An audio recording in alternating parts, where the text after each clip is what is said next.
നമുക്കിനി അടുത്തത് ഒരു പെർഫോമർ വരാൻ പോവാണ്. ആൻഡ് ഒരു സിംഗർ ആയിരിക്കാനാണ് ചാൻസ് കൂടുതൽ. ആരാണ് എന്താണെന്നൊക്കെ നമ്മൾ ചെറിയൊരു വിഷ്വൽ റെഡി ആക്കിയിട്ടുണ്ട്, അതൊന്ന് കാണാം. ശിവമല്ലിക്കാവിൽ കൂവളം പൂത്തോ, കുങ്കുമം പൂത്തോ, കാവളം കിളി പാട്ടുപാടും പഞ്ചമം കേട്ടു. എല്ലാവർക്കും നമസ്കാരം. ഞാൻ വന്ദന പി ശങ്കർ, ഇടുക്കി ജില്ലയിലെ കുമ്മളി വിശ്വനാഥപുരം സ്വദേശിനിയാണ്. +1 വിദ്യാർത്ഥിനിയാണ്. കഴിഞ്ഞ 9 വർഷമായി ഞാൻ ശാസ്ത്രീയ സംഗീതം അഭ്യസിക്കുന്നു. ജപമാല പോലെ ഞാൻ മിടിച്ചു മൗനമായി. ഇത് എന്റെ അച്ഛൻ Vimal Shankar, MG university section ഓഫീസറാണ്. ഇത് അമ്മ ആശാലത, ഹൈസ്കൂൾ ടീച്ചറാണ്. പിന്നെ എനിക്കൊരു ചേട്ടനുണ്ട്, Varun B Shankar, software engineer ആണ്.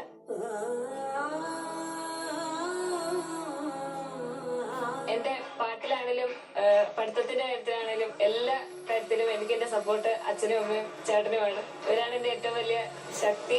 മാർഗഴിപ്പൂവേ മാർഗഴിപ്പൂവേ ഉമ്മടി മേലേ ഒരിടം വേണ്ടും. 3.5 വയസ്സ് തൊട്ട് പാട്ട് പാടാൻ തുടങ്ങിയതാണ്. ഈ പരസ്യ ജിംഗിൾസ് ടിവിയുടെ അടുത്ത് പോയി നിന്ന് അതേപടി അനുകരിക്കുന്ന കേട്ടപ്പോഴാണ് ഞങ്ങൾക്ക് കുട്ടിക്ക് പാട്ടിനകത്ത് ഒരു ടാലന്റ് ഉണ്ട് എന്ന് മനസ്സിലാക്കിയത്. വന്ദനയ്ക്ക് ശാസ്ത്രീയ സംഗീതത്തിൽ 3 തവണയും ലളിത സംഗീതത്തിൽ 2 തവണയും സംസ്ഥാന തലത്തിൽ പുരസ്കാരം ലഭിച്ചിട്ടുണ്ട്.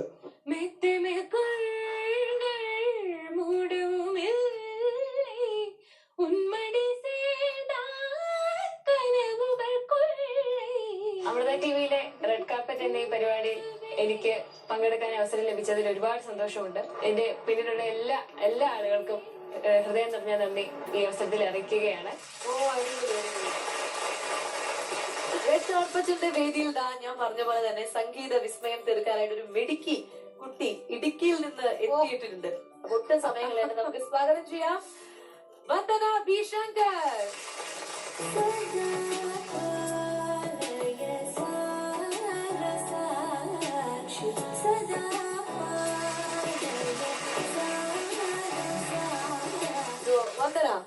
വന്ദന ആദ്യമായിട്ടാണ് ഒരു TV പ്രോഗ്രാമില് പാട്ട് പാടാൻ പോകുന്നത് അല്ലെ? അതെ. അപ്പൊ എന്താണ് ഇന്ന് ഇവിടെ വന്നപ്പോ, അല്ലെങ്കിൽ കുറച്ചു നേരമായി അവിടെ വെയിറ്റ് ചെയ്യുന്നു അല്ലെ? എന്തൊക്കെയായിരുന്നു മനസ്സിലൂടെ കടന്നു പോയത്? എന്താണ് തോന്നുന്നത് ഇപ്പൊ? എക്സൈറ്റഡ് ആണ്. ടെൻഷൻ ഉണ്ടോ? ഇല്ല. എന്നാലും എന്തോ ഒരു ടെൻഷൻ അല്ലേ? ടെൻഷൻ അറിവില്ലേ? എന്താ പാട്ട് പഠിക്കണ്ടോ? പഠിക്കുന്നുണ്ട്. എത്ര വർഷമായി? ഒരു 9 വർഷമായി. ക്ലാസിക്കലാണോ? അതെ. ഇന്നിപ്പോ എന്താ ക്ലാസിക്കലാണോ പാടുന്നത്? അല്ല, ഞാൻ സിനിമ പാട്ടാണ്. ക്ലാസിക്കലിൽ ഇപ്പൊ സാധാരണ എല്ലാവരും ചോദിക്കാറുള്ള കാര്യം, നമ്മുടെ അടുത്തൊക്കെ ഇന്റർവ്യൂസിന് ചോദിക്കുന്നതാണ് ക്ലാസിക്കൽ എത്രമാത്രം മ്യൂസിക്കിനെ ഹെൽപ്പ് ചെയ്യുന്നുണ്ട് പാടാൻ എന്നുള്ളത്. അത് എപ്പോഴെങ്കിലും തോന്നിയിട്ടുണ്ടോ അങ്ങനെ? അത് പ്രധാനമായിട്ടും നമുക്ക് സംഗതികൾ പാടുമ്പോഴും ചില എക്സ്പ്രഷൻസ് കൊണ്ടുവരാൻ ക്ലാസിക്കല് പഠിക്കുന്നതോട്. ഏതെങ്കിലും ഒരു പാട്ട് അങ്ങനെ ഹെൽപ്പ് ചെയ്ത ഒരു പാട്ട്? ശ്രീലതികകൾ തളിരണിഞ്ഞുലയവേ മാ കിളിമകളേ തേൻ കുളിർമൊഴി അഴിയണിയോ ഞാൻ തളിരിടുന്നാലും കനകലിപികളിൽ എഴുതിയ കവിത നഴുകിടും ശ്രീലതികകൾ തളിരണിഞ്ഞുലയവേ. Very nice. ചേച്ചി പറയൂ, ചേച്ചിക്ക് എന്താ തോന്നിയത്? നന്നായി പാടണ്ട, സ്ഥലമായി പാടി. എങ്ങനെയാണ് പഠിക്കുന്നത് യൂഷ്വലി ഒരു പാട്ട്? ആദ്യം ഒരുപാട് കേട്ട് ഒരു പിക്ചർ ഉണ്ടാക്കിയ ശേഷം മാത്രം. പിക്ചർ ഉണ്ടാക്കോ? മനസ്സിൽ ഓരോ പാട്ടിനും ഒരു രൂപമുണ്ട്. ഓ, എന്ത് രൂപമാണ് ഈ പാട്ടിന്? അതൊന്നും പറയാക്കില്ല, ഓരോരുത്തർക്കും ഓരോ രൂപമാണ്. എന്താണ് അതാണ് നിങ്ങളുടെ പറയുന്നത്? അത് പാടുമ്പോഴാണ് തോന്നുന്നു. ഇത്തരത്തിലുള്ള പാട്ടുകൾ കേൾക്കുമ്പോഴത്തേക്ക് എന്താ തോന്നുന്നത്? ശരിക്കും പറഞ്ഞാൽ എനിക്ക് എന്റെ ഒരു അഭിപ്രായമാണ്, നമ്മള് ഫീലുള്ള പാട്ടിനേക്കാളും കുറച്ചുകൂടെ ഒരു ദൈവികമായ ഒരു ഫീലാണ്, ഡിവോഷണൽ ഒരു ടച്ച് ഫീൽ. അതെ, ഡിവൈൻ ആയിട്ട് തോന്നും പാട്ടുകൾ. ഇന്ന് എന്താ പാടാൻ പോണെ? ഇന്ന് ഞാനിപ്പോ ആദ്യം പാടുന്നത് കാത്തോട് കാതോരുമാണ്. നേരെ വളരെ വ്യത്യസ്തമായ ഒരു പാട്ട്, ഇതിൽ നിന്നും വളരെ വ്യത്യസ്തമായിരിക്കും. അതും പിന്നെ വേറെ സിനിമ പാട്ട് തന്നെയാണ്. അതെ. അതും മെലഡി തന്നെയാണോ, അതോ അടിച്ചുപൊളിയാണോ? സെമി ക്ലാസിക്കലാണ്. ഓക്കെ. അതും ആരോ വീട്ടിൽ വേറെ ആരെങ്കിലും പാടുമോ? വീട്ടില് പാടില്ല, എന്നാലും പാട്ട് ആസ്വദിക്കുന്ന ആളുകളുണ്ട്. നമുക്ക് അവര് രണ്ടുപേരും വന്നിട്ടുണ്ട്, അവരൊന്ന് പരിചയപ്പെടാം. നമസ്കാരം, റെഡ് കാർപ്പറ്റിലേക്ക് സ്വാഗതം. നമസ്കാരം. ഭാഷാമ്മയുടെ വീട്ടില് എന്തൊക്കെയാണ് മോളെ പാട്ട് പഠിക്കാൻ എങ്ങനെയൊക്കെയാണ് സപ്പോർട്ട് ചെയ്യുന്നത്? മോള് UKG ക്ലാസ് മുതൽ പാട്ട് പഠിക്കാൻ തുടങ്ങിയതാണ്. പിന്നെ പാട്ടുകൾ സെലക്ട് ചെയ്ത് കൊടുക്കുന്നത് അവളുടെ അച്ഛനാണ്. അച്ഛനാണ്. അമ്മ അങ്ങനെ കൂടെ നടക്കും, എന്നെ ഗൈഡ് ചെയ്ത് കൊടുക്കും. ഓക്കെ. പാടും അമ്മ? ഇല്ല, പാടില്ല. വരണം. പാടില്ല. പാടില്ല. വയലിനിസ്റ്റ് ആയിരുന്നു സ്കൂൾ ലെവൽ. വയലിനിസ്റ്റ്. മ്യൂസിക്കുമായിട്ട് ബന്ധമുണ്ട്? പക്ഷെ സിംഗിങ് ഇല്ല. സിംഗിങ്. ഓക്കെ. വന്ദന പാടാൻ പോവാണ്. ഒരു ഓൾ ദി ബെസ്റ്റ് ഒക്കെ പറയൂ. ഓൾ ദി ബെസ്റ്റ്, നല്ലപോലെ അവതരിപ്പിക്കുക.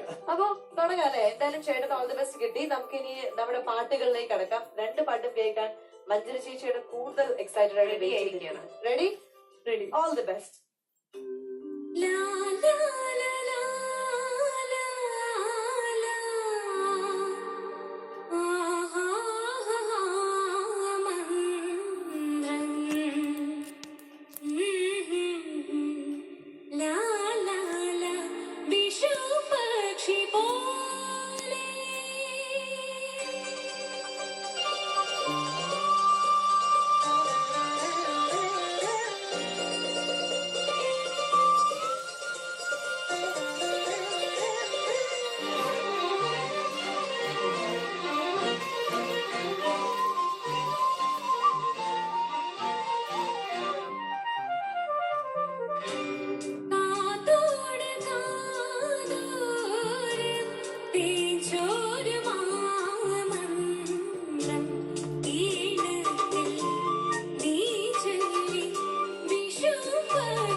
നല്ല വോയിസ് മോഡുലേഷൻ, ശരിക്കും അത് നേരത്തെ പറഞ്ഞ പോലെ ക്ലാസിക്കലിൽ ഒരുപാട് ഹെൽപ്പ് ചെയ്തിട്ടുണ്ട്.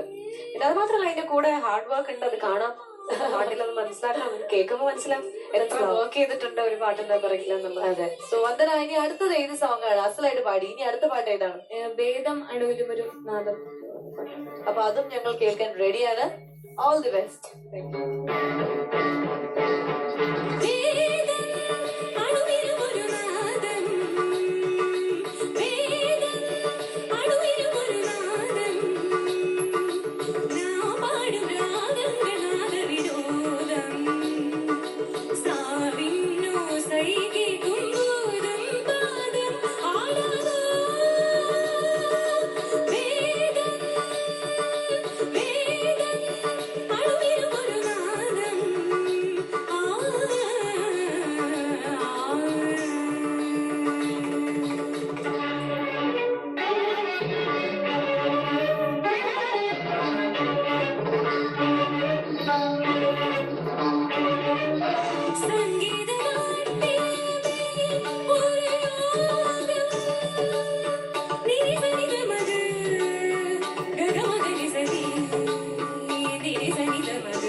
പെർഫോമൻസ് ആയിരുന്നു. ഭയങ്കര ഡിഫിക്കൽട്ട് ആയിട്ടുള്ള ഒരു സോങ് ആണ് എടുത്ത് അസലായിട്ട് പാടിയല്ലേ ചേച്ചിക്ക് എന്താ പറയാനുള്ളത്? വരൂ.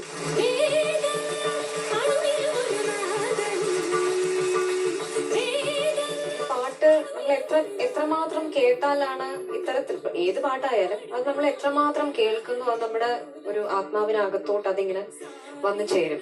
ഇനി ഇത്തരത്തിലൊരു പാട്ട് പ്രസന്റ് ചെയ്യുക മാത്രമല്ല അതിന്റെ വരികൾ വളരെ അർത്ഥവത്തായിട്ടാണ് എനിക്ക് തോന്നിയത്. കാരണം എത്രയും ഡെഡിക്കേഷനും അത്രയും നമുക്ക് ഒരു പാട്ടിനോട് ആ ഒരു ഡെഡിക്കേഷൻ ഇല്ലെങ്കിൽ ഒരിക്കലും അത് ഇത്രയും പെർഫെക്ഷനോടെ ഒരു വേദിയിൽ പാടാൻ പറ്റില്ല. അത് മാതാ പിതാ ഗുരു ദൈവം എന്നുള്ളതെല്ലാം വളരെ ഉൾക്കൊണ്ട് സമർപ്പിച്ചിട്ടാണ് വന്ദന പാടിയിരിക്കുന്നത്. ആൻഡ് ഫാന്റാസ്റ്റിക്, അസലായിട്ട് നല്ലൊരു ഭാവിയുണ്ട് വന്ദന.